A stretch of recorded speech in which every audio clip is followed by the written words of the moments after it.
نحمده ونصلي على رسوله الكريم أما بعد أعوذ بالله من الشيطان الرجيم بسم الله الرحمن الرحيم قال رب اشرح لي صدري ويسر لي أمري واحلل عقدة من لساني يفقهوا قولي واجعل لي وزيرا من أهلي هارون أخي اشدد به أزري وأشركه في أمري. آپ حضرات کے سامنے پہلے تو ایک بات موضوع سے ہٹ کر تاثرات کے اظہار کے لیے سب سے پہلے مولانا اکرام صاحب کو دعوت دی گئی. وہ آئے، انہوں نے بھی کھڑے ہو کر کے تاثر پیش کر دیا. پھر وہاں شاہی صاحب کو بھی دعوت دی گئی اور کرسی ان کا انتظار کرتی رہی تو انہوں نے بھی کھڑے ہو کے تاثر پیش کر دیا. ہم نے میرے لیے کشمکش کی بات ہو گئی ہے، مجھے کیا کرنا چاہیے. مجھے حضرت عثمان غنی رضی اللہ تعالیٰ کی بات یاد ہے. اللہ کے نبی صلی اللہ علیہ وسلم جس ممبر پر بیٹھ کر کے خطبہ دیا کرتے تھے تو آپ سب سے اوپر والی سیڑھی پر بیٹھتے. جب آپ کے محنت کے بعد حضرت ابو صدیق رضی اللہ عنہ خلیفہ ہوئے تو آپ نے ادباً یہ کیا کہ وہ اوپر کی سیڑھی کی بجائے اس سے نیچے والی سیڑھی پر بیٹھ کے خطبہ دیں، یعنی خطبے کے لیے بیٹھ گئے. خطبہ تو کھڑے ہوئے رہتے ہیں. پھر جب حضرت عمر فاروق رضی اللہ عنہ خلیفہ بنے تو وہ نیچے اس سے نیچے کی سیڑھی پر بیٹھ کر کے خطبے کے لیے خطبہ دینے لگے. جب حضرت عثمان غنی رضی اللہ عنہ کا موقع ہے تو ان کے لیے کشمکش ہوئی کہ آپ نے کیا کروں. تو حضرت عثمان غنی رضی اللہ عنہ پھر واپس اسی سیڑھی پر بیٹھ گئے جس پہ حضرت نبی پاک صلی اللہ علیہ وسلم خطبہ دیا.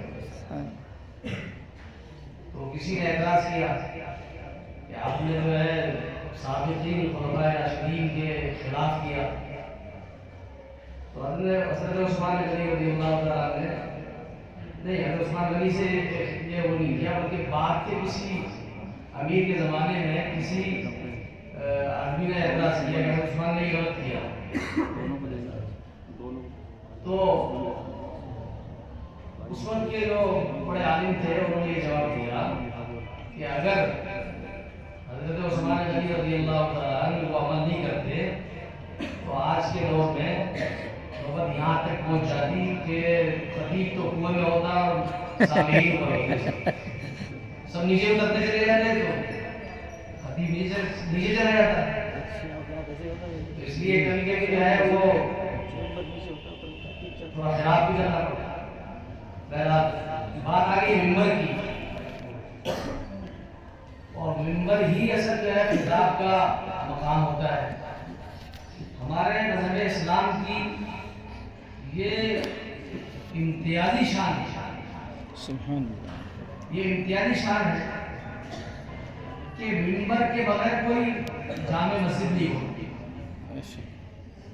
جہاں مسلمانوں کا اجتماع ہوتا ہے اس مسجد میں جس دن جمعہ ہوتا ہے اس میں لازماً پہلے ممبر ہوتا ہے اور ممبر کے اوپر خطبہ دیا جاتا ہے اور خطبے کے بغیر جمعہ نہیں ہوتا. خطبے کے بغیر جمعہ نہیں. اللہ کے نبی صلی اللہ علیہ وسلم کے زمانے میں مسجد نبوی میں جب چھپر اور ٹاٹ کی مسجد تھی اور ممبر بنانے کے اسباب نہیں تھے، اس کے باوجود ممبر کی اتنی حیثیت تھی کہ اللہ کے نبی صلی اللہ علیہ وسلم جو درخت تھا اس درخت کا سہارا لے کر کے اس کو ممبر قرار دے کر کے وہاں خطبہ دیا کرتے. اور اس درخت کی جگہ آج بھی موجود ہے وہاں مسجد نبوی میں متعین ہے کہ یہاں وہ درخت تھا. اسطوانہ حنانہ.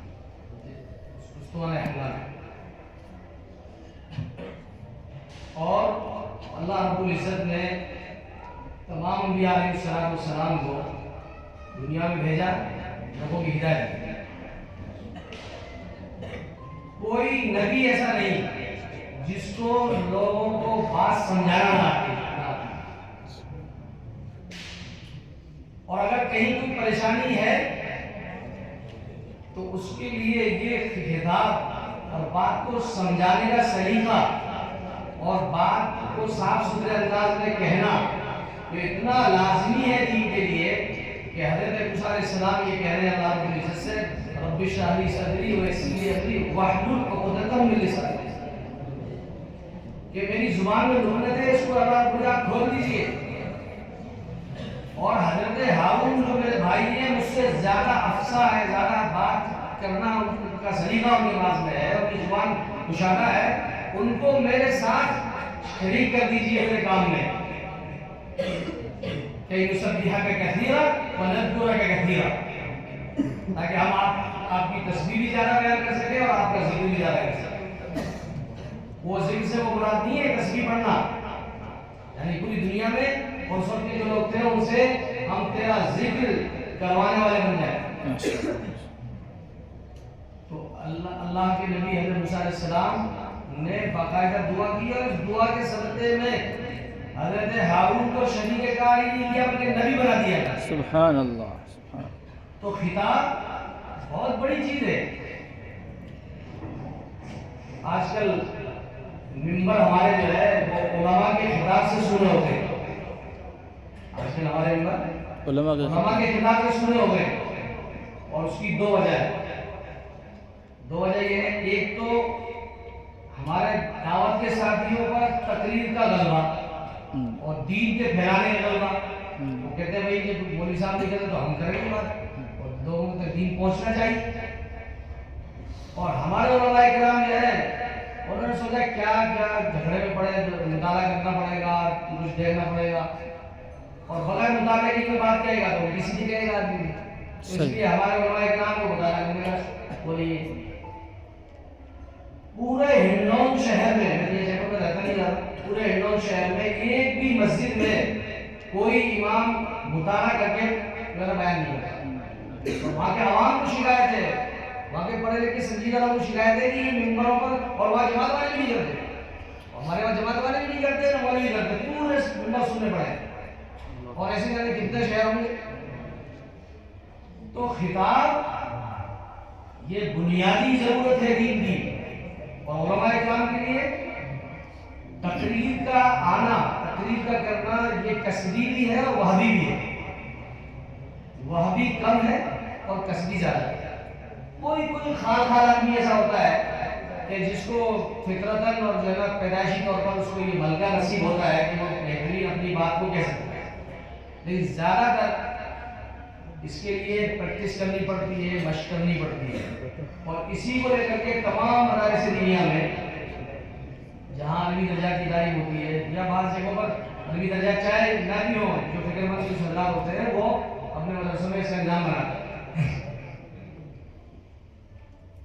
یہ بڑی خوشائن بات ہے کہ جے پور کی تاریخ میں جے پور کے کسی مدرسے کے بعد پہلی مرتبہ جو ہے, پہلی مرتبہ نہیں, کافی لمبے زمانے کے بعد میں وہ تقریری پروگرام کا مسابقہ رکھا تھا. ماشاءاللہ تقریریں تو جو جلسے کراتے ہیں وہ مکتب والے بھی یاد کراتے تھے ہمیں بچوں کو, لیکن باقاعدہ اس کو مسابقتی انداز میں جو ہے پیش کرنا, یہ شاید مسابقے کے انداز میں تو پہلی مرتبہ ہی ہوا ہے.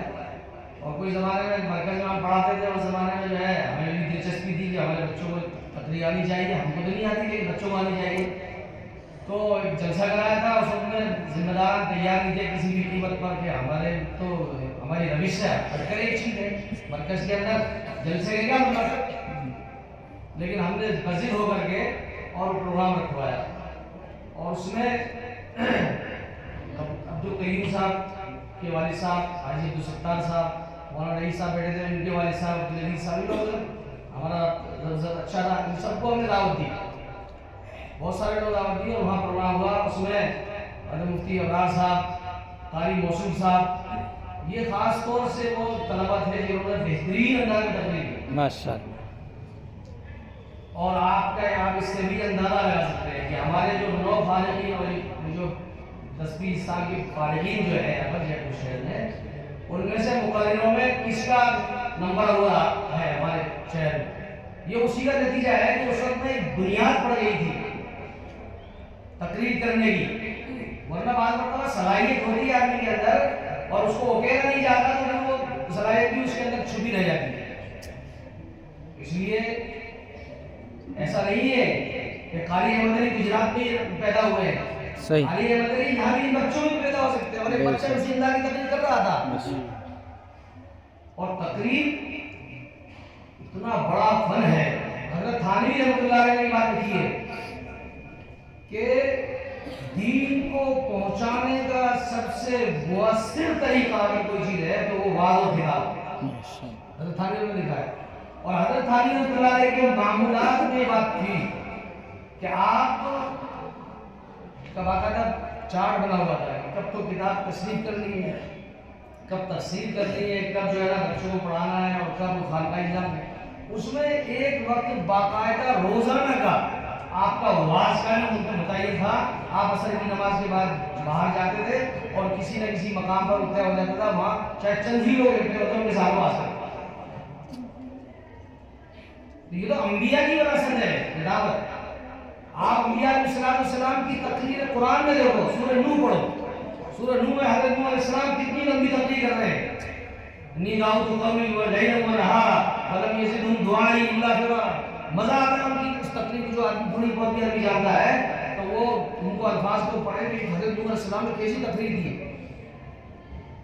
سورہ یاسین میں وما لی الا اعبد الذی, وہ جو رجل رشید وہ آئے ہیں اور تقریر کر رہے ہیں. کتنی لمبی تقریر ہے ان کی. ہم کو پتہ ہی نہیں ہے. اگر کوئی یاد نہیں دلایا ہم یہ سمجھیں گے قرآن میں کہا تقریر اس کی. بہت سارے انبیاء علیہ السلام کی تقریریں اور ان کے واعظ موجود ہیں قرآن میں, ہمیں پتہ نہیں. تو اس لیے یہ بات ذہنوں میں بٹھانی چاہیے کہ ہر عالم کا یہ دینی بالکل فریضہ ہے کہ اس کو تقریر کرنی آنی چاہیے اور اس کو تقریر کرنی چاہیے. وہ جہاں بھی جائے. حضرت مولانا شاہ مولانا صاحب رحمۃ اللہ علیہ کا معمول یہ تھا کہ کہیں بھی جاتے تھے وہ کسی سے کہتے نہیں تم اعلان کر دینا میری تقریر کا. وہ خود کھڑے ہو جاتے تھے اور جو بھی ضرورت کی بات ہوتی تھی اس وقت میں دین کی, وہ برمانہ کھڑے ہو کر خود بیان کرتے تھے, خود اعلان کرتے تھے کہ بھائی 5 منٹ کے لیے رک جانا, ایک دین کی ضروری بات بتانی ہے. 2 منٹ کے لیے رک جانا. آج یہ سب چیزیں ختم ہو گئی. بس سب لوگوں نے بالکل چپی ساتھ رکھی ہے. اور جو ہے نا کوئی باتیں امت کو اس ممبر کے علاوہ اور کہاں سے پہنچاؤ گے آپ. جمعے کے دن آتی مثال طور پہ کسی اور وقت آ رہی ہے تو یہ ممبر اس لیے ہے کہ اس سے دین پہنچایا جائے امت کو. میں نے کچھ چیزیں لکھی تھی. ایک تو یہ کہ حضرت تھانوی رحمۃ اللہ علیہ نے بتایا کہ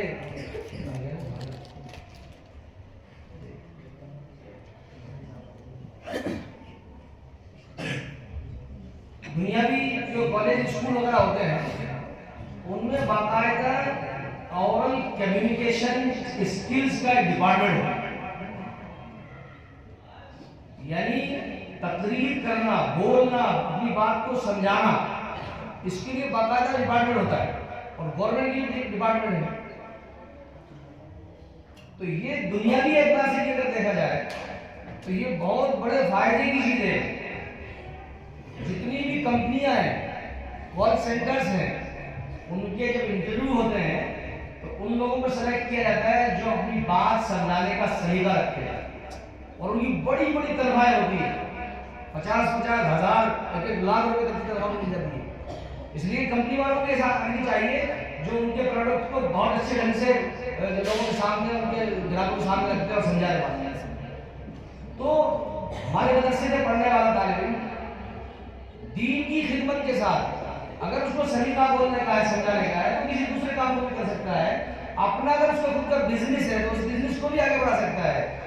ایک آدمی وہی دکان لے کے بیٹھا ہوا ہے, ایک آدمی, اور وہ کوئی اچھی چیز بیچتا ہے لیکن وہ گراہک کو کوئی نہیں کر پاتا اپنی چیز کے بارے میں, اپنے پروڈکٹ کے بارے میں, تو پھر اس کی دکان نہیں چلتی. اور ایک آدمی جو ہے نا وہ گھٹیا چیز بھی بیچ رہا ہے, اس کو ریکمینڈ کر دے رہا ہے سامنے والا کو اپنی زبان قلم سے, تو پھر وہ اس کی دکان چل جاتی.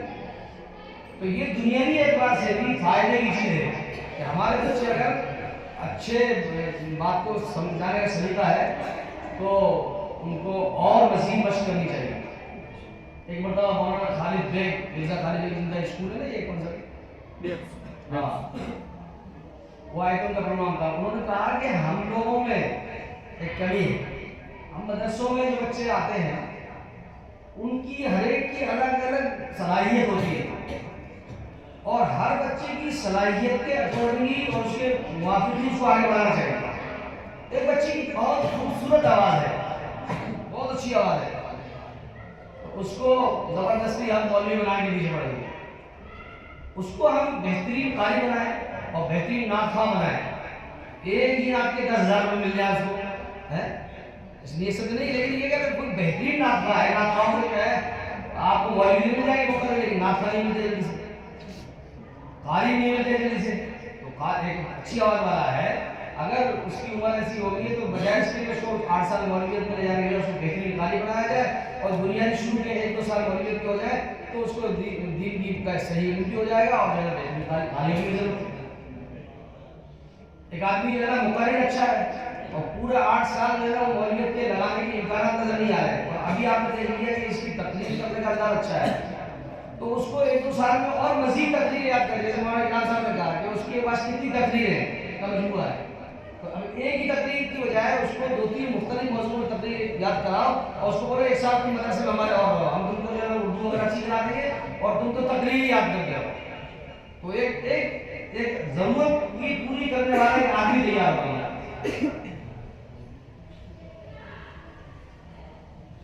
اچھا تقریر ہمارے علماء کرام کے جو جنگ آزادی میں جہاں لوگوں کی گردنیں کٹی ہیں اس کے ساتھ ساتھ ذہن سازی کی گئی ہے. حضرت مولانا ابوالکلام آزاد، مولانا محمد علی جوہر، حضرت مدنی رحمۃ اللہ علیہ اور جو کتنے لوگ ہیں ان سب نے جگہ جگہ جا کر کے تقریریں کی ہیں اور لوگوں کو جو ہے نا بات سمجھائی ہے کہ آزادی ہم کو چاہیے. اور تقریر میں اتنی بڑی طاقت ہے. حضرت مولانا ابوالکلام آزاد رحمۃ اللہ علیہ جب لوگ پاکستان جا رہے تھے اپنے بستر میں مان کے اور پورا دلی خالی ہو رہا تھا تو سب کو اور جامع مسجد آ کے جمع ہو رہے تھے، اکٹھے ہو رہے تھے، وہیں سے آگے روانہ ہو رہے تھے تو پوری جامع مسجد کھچا کے بنی لاکھوں کا مجمع. اور مولانا ابوالکلام آزاد نے تقریر کی وہ ان کی تقریر ایسی تقریر تھی کہ لوگوں نے بستر وہی کھول دی، لوگوں نے بستر وہی کھول دی اور انہوں نے جانا کیسے لگے. تو مقرر کی سلیقہ ہو بات کہنے کا تو آتیا سے کیا ہو جاتا ہے. میں کہنا چاہیے میرے گھر کا واقعہ ہے. میری بڑی بہن پڑوس کے ملک میں رہتی ہے. ایک دفعہ وہ آئی اور میں نے ان سے کہا کہ وہ مدرسے کے لیے کچھ جگہ کو دے دی تھی ہمیشہ کچھ نہ کچھ رمضان میں. تو وہ ایک دفعہ تو کچھ نندیدہ سی ہوئی اور اس کے بعد میں پھر تھوڑی سی ہمت کر کے بولی کہ اب ہم زکوٰۃ دینے والے ہیں. یہ کیا ہو گیا؟ عالم کا بیان ہوا کراچی میں تو ایک خاص دینی ضرورت تھی، اس کی بنیاد پر صرف مستورات کے لوگ اس مستورات کے لوگ ہیں انہوں نے ایسی تقریر کی اور اس کے بعد میں تشکیل کی کہ بھائی ضرورت ہے دینی. کہا کہ اس مجمع میں جتنی عورتیں تھیں سب نے اپنے زیور اتار کے دی اللہ، اور جو گھروں میں تھے وہ بھی بھجا دیے. شاید ہی کوئی اور بچی ہوگی کیونکہ ان کی تقریر ہی ایسی تھی کہ کسی سے رہا نہیں گیا اس نے آپ سے. تو اس لیے ہمارے سامنے چیلنج ہے، پوری دنیا ہمارے خلاف اس طرح جمع ہو گئی. اللہ کے نبی نے فرمایا الآکلۃ القصع فتمتطها مضغا کہ لوگ ساری باطل طاقتیں دشمن تمہارے خلاف ایسے اکٹھے ہو جائیں گے جیسا کہ بہت سارے بھوکے کسی پیالے پر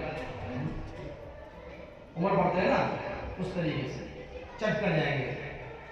آج ہمیں دین سمجھانا ہے. اسلام ایک سلامتی کا مذہب ہے، یہ سمجھانے کی ضرورت ہے. آج جو خاص دنیا کی چیز ہے پوری دنیا میں اسلام دشمن طاقت ہے، صرف ایک ہی ہتھیار کی بات کہ اسلام آتنکواد پھیلاتا ہے. اسلام جو ہے نا وہ سلامتی والا مذہب نہیں ہے.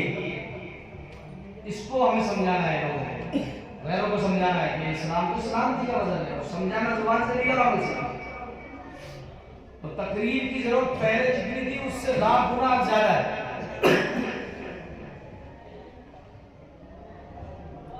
ایک مولانا شاہد صاحب نے بھی اس کی طرف اشارہ کیا کہ روایات جو بیان کی جاتی ہے وہ بات بیان کی جاتی ہے اس پر بھی دھیان دو.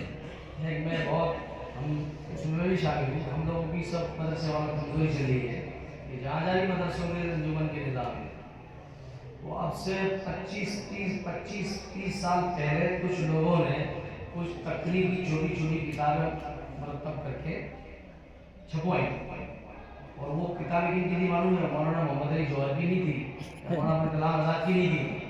وہ ہم جیسے آپ جیسے پڑھنے والے طلبا تھے نا جو اچھی تقریر کرتے ہیں, انہوں نے جو ہے نا اپنی تقریروں کا مجموعہ جو ہے نا بنا کر کے اور تقریر اور بڑی دل آفری تقریریں اور دل نشی تقریروں کے نام سے وہ طلبا ان کے طلبا کی ہی تقریریں ہیں وہ, اور ان کو چھپوا دیا.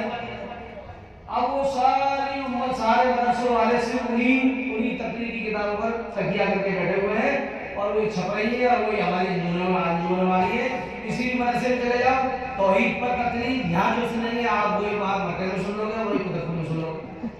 صحابہ کی عظمت کے اوپر جو تقریر یہاں سنو گے وہی تم وہاں سن لو گے. یہاں نہیں, آپ آسام میں چلے جاؤ, یو پی میں چلے جاؤ, وہاں بھی وہی تقریر سنو گے. اس لیے ضرورت ہے اس بات کی کہ جو مقرر حضرات ہیں وہ کچھ دوسری تقریریں جن میں روایات بھی مستند ہوں اور وہ تقریر کے مجموعے تیار کریں تاکہ ہم کو اور نئے جو چیلنجز ہیں ان کے حساب سے تقریر ہوں وہ تیار کی جائے. تو اس سے کیا ہوگا کہ ایک نئی چیز سامنے آئے گی. اب ہم جو ہے وہ پہلے کی اونٹ اور گدھوں کی بات کر رہے ہیں, حزب اللہ ایسی بات نہیں کر رہے ہیں, ان کی بھی بات ہے لیکن ابھی نئی ٹیکنالوجی ہے اس کے حساب سے لوگوں کو سمجھانے کی ضرورت ہے. بات اس اعتبار کی تقریر ہو. اور دوسری بات یہ ہے اسی کے ساتھ میں کہ ہمارے مدرسوں میں تقریباً سب جگہ اسکول اور کسی نہ کسی درجے میں نظام اسکول کی تعلیم میں چل رہا ہے تو ہمارے بچوں کو انگریزی کی تقریریں بھی یاد ہوں, ان کو انگریزی کی تقریریں بھی یاد ہوں, اور یاد ہی نہیں ہو کر کے وہ سمجھ رہے ہوں ان کو. اس لیے کہ ہمارے مفتی نظام الدین صاحب رحمۃ اللہ علیہ استاد تھے, ان سے کتاب الفقہ پڑھی تھی ہم نے. وہ فرماتے تھے وما ارسلنا بالرسول الا بلسان قومه ليبين لهم. اس آیت کی تحت, اس آیت کے تقاضے سے ہر عالم کے اوپر وہ جس علاقے میں رہتا ہے اس علاقے کی زبان کا سیکھنا اور سمجھنا فرض ہے. وما ارسلنا بالرسول الا بلسان قومه ليبين لهم. جب تک آپ انگریزی نہیں جانتے تو جو انگریزی جانتا ہے اس کو دین کیسے کھول کھول کے سمجھا سکتے ہیں. اور جب تک آپ ہندی نہیں جانتے صحیح معنی میں, آپ اردو میں بات کر رہے ہو, کسی آپ کے ساتھ کوئی ٹرین میں سفر کر رہا ہے, آپ اردو بولے جا رہے ہیں اس کو بیچارے سمجھ میں نہیں آئے, آپ ہندی میں شدھ ہندی میں بولیے اس کے. آپ اس کے ساتھ جو ہے نا آپ کا کلام کا انداز بات چیت کا جو ہے سسٹم اس کا الفاظ بدل نہ جائیے. آپ اگر آپ کو تھوڑی بہت بھی ہندی کا امور ہے تو آپ ہندی کے الفاظ پڑھیں تو بات کو سمجھیں. اس لیے علماء کرام کی ذمہ داری ہے کہ وہ ہندی زبان کو بھی جانیں اور انگریزی زبان کو. اس لیے انگریزی کا ایسا نہیں کہ ابھی انگریزی یورپ میں ہی چلتی ہے بلکہ ہمارے ملک میں بھی ہمارے بہت سارے مسلمان ایسے ہیں کہ جن کے بچے انگلش میڈیم اسکول میں پڑھتے ہیں, ان کے گھر میں بھی انگلش کا سسٹم ہے, وہ ہندی بھی نہیں سمجھتے, کہ جائے کہ اردو سمجھیں گے. تو ہماری ضرورت ہے کہ ہم انگریزی کی اوپر بھی جان لیں. یہ کچھ موٹی موٹی باتیں تھی, اللہ تعالیٰ ہمیں اور ایک بات جو ہمارے امام صاحب نے کہی تھی وہ میں نے قاری صاحب کو کل ہی کہی تھی کہ اس پروگرام میں شہر کے سرکردہ قسم کے لوگ اور علماء کرام ذمہ داران کو بلانا چاہیے آپ کو, اور خاص طور سے جتنے بچوں نے تقریر کی میں حصہ لیا ہے ان کے والیان کو ضرور آنا چاہیے تھے. ہمارے مدرسے میں مسابقہ ہوا, اس میں جو فرسٹ نمبر میں جو بچہ آیا اس کے والد بہت کوشش کرنے کے باوجود ٹوڑے سے وہاں تک نہیں پہنچ پائے, اور ہم نے ریکارڈنگ بھی نہیں کری جا رہا ہے, کسی نے کیوں پتہ نہیں. تو اس کے والد اتنے پریشان ہو رہے تھے کہ میرے بچے کی تقریر کسی بھی طریقے سے آپ کسی نے کی ہو رپورٹ بھیج دو, میں دیکھنا چاہتا ہوں, میری گھر والی بھی دکھائیں. تو زبردست اثرات پڑتے ہیں. ان کے والیان آئیں گے تو وہ مدرسے کے تعلق سے پورا اعتماد ہوں گے کہ یار مدرسے میں واقعی محنت کرائی جاتی ہے ہمارے بچوں کو. اس لیے اور کوئی آیا نہیں آیا لیکن بچوں کے والیان, بلکہ جو اور دوسرے بچے جو شریک نہیں ہیں ان کے بچے, ان کے والیان بھی آتے تو وہ اچھا تاثر لے کے آتے اور اپنے بچے سے پوچھتے ہیں تو نے کوئی تیاری نہیں کی. تو آئندہ پھر وہ اس کو اس کی تشکیل کرتے ہیں والے یہ بھی نہ دے گا. اللہ تعالیٰ کا